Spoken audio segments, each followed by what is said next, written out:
Jeet media network ಎಂದೆಂದಿಗೂ ನಿಮ್ಮೊಂದಿಗೆ. ವೀಕ್ಷಕರೇ ನಮಸ್ಕಾರ. ಜೀತ್ ಮೀಡಿಯಾ ನೆಟ್ವರ್ಕ್ ಯೂಟ್ಯೂಬ್ ವಾಹಿನಿಯ ವಿಶೇಷ ವಿಡಿಯೋ ನೋಡೋದಕ್ಕೆ ನಿಮ್ಮೆಲ್ಲರಿಗೂ ಸ್ವಾಗತ. ಈ ರೀತಿಯಾಗಿ ಮನೆಯ ಎನರ್ಜಿ ಬ್ಯಾಲೆನ್ಸ್ ಮಾಡ್ಕೊಳ್ಳಿ, ಸಂಪತ್ತು, ಸಮೃದ್ಧಿ, ಆರೋಗ್ಯ ನಿಮ್ಮದಾಗುತ್ತೆ ಅನ್ನೋ ರಹಸ್ಯ ಮಾಹಿತಿಯನ್ನ ಈ ವಿಡಿಯೋದಲ್ಲಿ ನಾವು ನಿಮಗೆ ತಿಳಿಸ್ಕೊಡ್ತಾ ಇದ್ದೀವಿ. ವಿಡಿಯೋಗೆ ಈಗಲೇ ಒಂದು ಲೈಕ್ ಕೊಟ್ಟು ವಿಡಿಯೋದ ಕೆಳಗಡೆ ಓಂ ನಮೋ ಭಗವತೆ ವಾಸುದೇವಾಯ ಅಂತ ಕಮೆಂಟ್ ಮಾಡೋದಕ್ಕೆ ಮರಿಬೇಡಿ.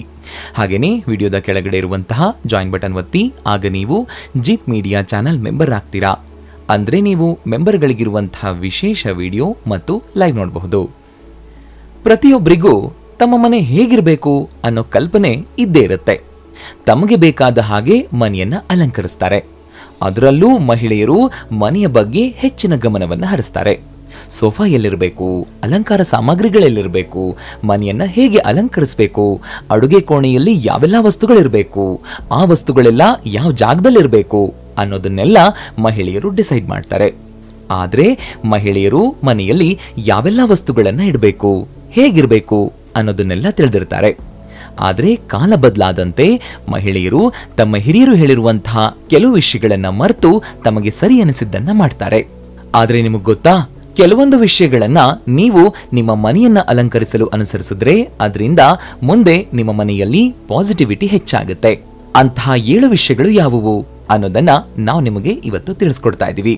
ಅದಕ್ಕಾಗಿ ವಿಡಿಯೋನ ಪೂರ್ತಿಯಾಗಿ ನೋಡಿ, ಎಲ್ಲೂ ಸ್ಕಿಪ್ ಮಾಡಬೇಡಿ, ಜೊತೆಗೆ ಲೈಕ್ ಕೊಡೋದನ್ನ ಮರಿಬೇಡಿ. ವಾಸ್ತುಶಾಸ್ತ್ರದ ಪ್ರಕಾರ ಅಡುಗೆ ಕೋಣೆಯಲ್ಲಿ ಪ್ರತಿಯೊಂದು ಅದರದ್ದೇ ಸ್ಥಾನದಲ್ಲಿ ಇರಬೇಕಾದದ್ದು ಎಷ್ಟು ಮುಖ್ಯ ಅನ್ನೋದು ನಿಮಗೆ ಗೊತ್ತೇ ಇದೆ. ಆದ್ರೆ ನಾವು ಎಲ್ಲವನ್ನೂ ಅದರದ್ದೇ ಸ್ಥಾನದಲ್ಲಿಟ್ಟಿರ್ತೀವಾ? ಖಂಡಿತ ಇಲ್ಲ. ನಮ್ಮ ಹಿರಿಯರು ಉಪ್ಪು ಮತ್ತು ಹುಳಿಯನ್ನ ಜೊತೆಯಾಗಿಡಬೇಕು ಅಂತ ಹೇಳ್ತಾರೆ. ಅವರದನ್ನ ಜೊತೆಯಾಗಿಟ್ಕೊಂಡೇ ಬಂದಿದ್ರು. ಆದ್ರೆ ನಾವು ಹಾಗಿಡ್ತೀವಾ? ಖಂಡಿತ ಇಲ್ಲ. ನಾವು ಉಪ್ಪು ಒಂದು ಕಡೆ ಹಾಗೂ ಹುಳಿಯನ್ನ ಒಂದ್ ಕಡೆ ಇಡ್ತೀವಿ. ಆದ್ರೆ ಅಡುಗೆ ಕೋಣೆಯಲ್ಲಿ ಹುಳಿ ಮತ್ತು ಉಪ್ಪನ್ನ ಜೊತೆಯಾಗಿಡಬೇಕು. ನಾವು ಅಡುಗೆ ಮನೆಯಲ್ಲಿ ವಸ್ತುಗಳನ್ನ ಹೇಗೆ ಇಡ್ತೇವೆಯೋ ಅದೇ ರೀತಿ ನಮ್ಮ ಜೀವನ ಕೂಡ ಇರುತ್ತೆ. ಹಾಗಾಗಿ ಉಪ್ಪು ಹುಳಿ ಎಲ್ಲ ನಮ್ಮ ಜೀವನದಲ್ಲೂ ಕೂಡ ಸರಿಸಮಾನವಾಗಿ ಇರಬೇಕು. ಹಾಗಾಗಿಯೇ ಅದನ್ನ ಜೊತೆಯಾಗಿಡ್ತಾರೆ. ಎರಡನೇದಾಗಿ, ನಮಗೆ ನೀರು ತುಂಬಾನೇ ಮುಖ್ಯ. ನಮ್ಮ ದೇಹದಲ್ಲಿ 60% ನೀರಿರೋದು. ನೀರಿಲ್ಲದೆ ನಮಗೆ ಜೀವಿಸೋದು ಕಷ್ಟ. ನಮ್ಮ ಹಿರಿಯರು ಹಿಂದಿನಿಂದ ರಾತ್ರಿ ಒಂದು ಪಾತ್ರೆಯಲ್ಲಿ ನೀರನ್ನ ಹಾಕಿ ಅದನ್ನ ರೂಮಲ್ಲಿಡ್ತಾ ಇದ್ರು. ಅದನ್ನ ಇವತ್ತಿಗೂ ಮುಂದುವರಿಸ್ಕೊಂಡು ಹೋಗೋದು ತುಂಬಾನೇ ಮುಖ್ಯ.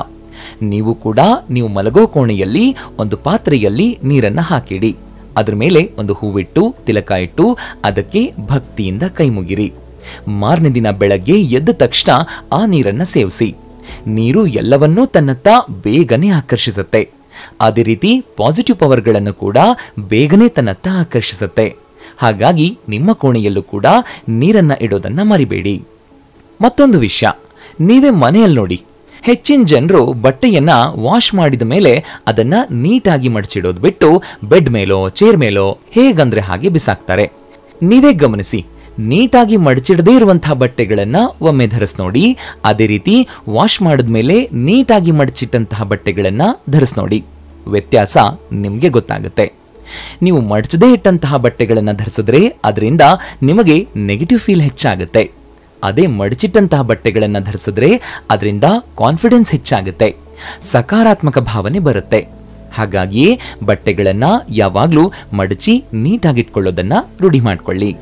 ನಾವು ನಮ್ಮ ಮನೆಯೊಳಗೆ ಬೆಡ್ರೂಮ್ನ ಒಳಗೆ ಯಾವಾಗ್ಲೂ ಫ್ಯಾನ್, AC, ಕೂಲರ್, ಟಿವಿ ಅನ್ನುವಂಥ ನಿರ್ಜೀವ ವಸ್ತುಗಳನ್ನಷ್ಟೇ ಇಟ್ಟು ದಿನವನ್ನ ಚಾಲನೆ ಮಾಡ್ತಾ ಇರ್ತೀವಿ. ಅದೇ ಶಬ್ದ, ಅದೇ ಗಾಳಿ, ಇದರಿಂದ ಏನಾಗುತ್ತೆ? ಮನೆಯೊಳಗಡೆ ಪೂರ್ತಿಯಾಗಿ ನೆಗೆಟಿವ್ ಎನರ್ಜಿ ತುಂಬಿಕೊಳ್ಳುತ್ತೆ. ಮನೆಯೊಳಗಿನ ನೆಗೆಟಿವ್ ಎನರ್ಜಿಯಿಂದಾಗಿ ಅದು ಮನೆ ಮಂದಿಗೂ ನೆಗೆಟಿವಿಟಿಯನ್ನ ಹರಡುತ್ತೆ. ಅಂಥ ಸಂದರ್ಭದಲ್ಲಿ ನೀವು ಮನೆಯೊಳಗಡೆ ಗಿಡಗಳನ್ನ ಇಡೋದನ್ನ ಮರಿಬೇಡಿ. ಹೌದು, ನಿಮ್ಮ ಬೆಡ್ರೂಮ್ನ ಒಳಗೆ ಮನೆಯೊಳಗಡೆ ಸಾಧ್ಯವಾದಷ್ಟು ಗಿಡಗಳನ್ನ ನೆಡಿ. ಗಿಡಗಳು ಪರಿಸರದ ಒಂದು ಭಾಗ. ಅದು ಮನೆಯಲ್ಲಿದ್ರೆ ಮನೆಯವರ ಆರೋಗ್ಯ ಸುಧಾರಿಸೋದಕ್ಕೆ ಸಹಾಯ ಮಾಡುತ್ತೆ. ಮನೆಯೊಳಗೆ ನೆಡೋದಾದ್ರೆ peace lily, money plant, rubber ಗಿಡ, ಸ್ನೇಕ್ ಪ್ಲಾಂಟ್ ನಂತಹ ಗಿಡಗಳನ್ನ ನೆಡಬಹುದು. ಇವು ಮನೆಯ ಅಂದಚಂದವನ್ನು ಹೆಚ್ಚಿಸುತ್ತವೆ. ಜೊತೆಗೆ ಉತ್ತಮ ಗಾಳಿ ಮನೆಯನ್ನ ಆವರಿಸುತ್ತೆ.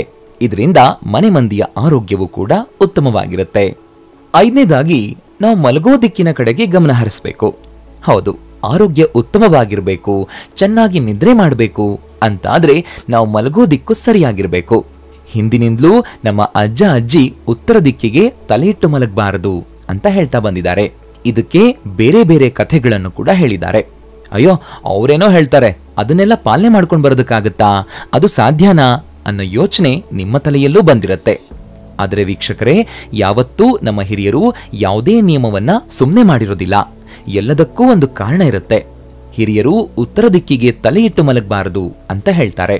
ಯಾಕೆಂತಂದ್ರೆ ನಮ್ಮಲ್ಲಿ ಉತ್ತರ ಮತ್ತು ದಕ್ಷಿಣ ಪೋಲ್ಗಳು ಇರುತ್ತವೆ. ಯಾವಾಗ್ಲೂ ದಕ್ಷಿಣದಿಂದ ಉತ್ತರಕ್ಕೆ ಮ್ಯಾಗ್ನೆಟಿಕ್ ಪವರ್ ಹರಿಯುತ್ತೆ. ಒಂದು ವೇಳೆ ನೀವು ಉತ್ತರ ದಿಕ್ಕಿಗೆ ತಲೆ ಇಟ್ಟು ಮಲಗಿದ್ರೆ ಉತ್ತರ ಭಾಗದಲ್ಲಿ ಮ್ಯಾಗ್ನೆಟಿಕ್ ಪವರ್ ಹೆಚ್ಚಾಗಿರೋದ್ರಿಂದ ಬ್ಲಡ್ ಫ್ಲೋ ಮೆದುಳಿನ ಕಡೆಗೆ ಹೆಚ್ಚಿನ ಪ್ರಮಾಣದಲ್ಲಿ ಹರಿದು ಒಂದಲ್ಲ ಒಂದು ಸಮಸ್ಯೆಗಳು ಉಂಟಾಗೋದಕ್ಕೆ ಕಾರಣವಾಗುತ್ತೆ. ಇದರಿಂದ ಬ್ರೈನ್ ಸ್ಟ್ರೋಕ್ ಆಗುವಂತಹ ಸಾಧ್ಯತೆ ಕೂಡ ಇರುತ್ತೆ. ಹಾಗಾಗಿಯೇ ಉತ್ತರ ದಿಕ್ಕಿಗೆ ತಲೆ ಇಟ್ಟು ಮಲಗಬಾರದು. ಅದರ ಬದಲಾಗಿ ನೀವು ಪೂರ್ವ ದಿಕ್ಕು, ದಕ್ಷಿಣ ದಿಕ್ಕಿಗೆ ತಲೆ ಇಟ್ಟು ಮಲಗೋದು ಬೆಸ್ಟು. ಆದ್ರೆ ಉತ್ತರ ದಿಕ್ಕಿಗೆ ಮಾತ್ರ ಯಾವುದೇ ಕಾರಣಕ್ಕೂ ತಲೆ ಹಾಕಿ ಮಲಗಲೇಬಾರದು. ನೆನಪಲ್ಲಿಟ್ಕೊಳ್ಳಿ. ನಿಮ್ಮ ಕೆಲಸದಲ್ಲಿ ಅಡೆತಡೆ, ಮನಸ್ಥಿತಿ ಸರಿಯಾಗಿಲ್ಲ, ನೆಮ್ಮದಿ ಇಲ್ಲ ಅಂತಾದ್ರೆ ನಿಮ್ಮ ಮನೆಗೆ ಲಕ್ಷ್ಮೀ ಶ್ರೀಚಕ್ರ ಯಂತ್ರವನ್ನ ತರಿಸಿ ಪೂಜೆ ಮಾಡಿ. ಇದನ್ನ ಮನೆಯಲ್ಲಿಟ್ಟು ಪೂಜಿಸೋದ್ರಿಂದ ಮನೆಯನ್ನ ಪೂರ್ತಿಯಾಗಿ ಪಾಸಿಟಿವ್ ಎನರ್ಜಿ ಆವರಿಸಿಕೊಳ್ಳುತ್ತೆ. ಇದರಿಂದ ನಿಮಗೂ ಮನೆಯವರಿಗೂ ಒಳಿತಾಗುತ್ತೆ.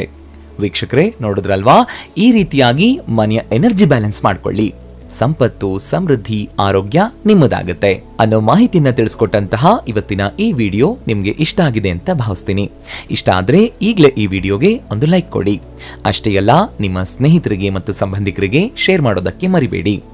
ಜೀತ್ ಮೀಡಿಯಾ ನೆಟ್ವರ್ಕ್ ಚಾನೆಲ್ನ ಸಬ್ಸ್ಕ್ರೈಬ್ ಆಗಿ, ಹಾಗೇನೆ ವಿಡಿಯೋದ ಕೆಳಗಡೆ ಇರುವಂತಹ ರೆಡ್ ಬೆಲ್ ಐಕಾನ್ ಪ್ರೆಸ್ ಮಾಡಿ ಆಲ್ ನೋಟಿಫಿಕೇಶನ್ ಒತ್ತೋದಕ್ಕೆ ಮರಿಬೇಡಿ.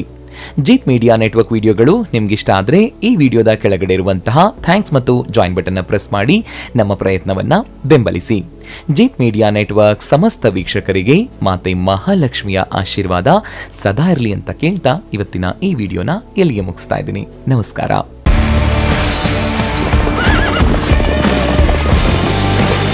ಜೀತ್ ಮೀಡಿಯಾ ನೆಟ್ವರ್ಕ್ ಎಂದೆಂದಿಗೂ ನಿಮ್ಮೊಂದಿಗೆ.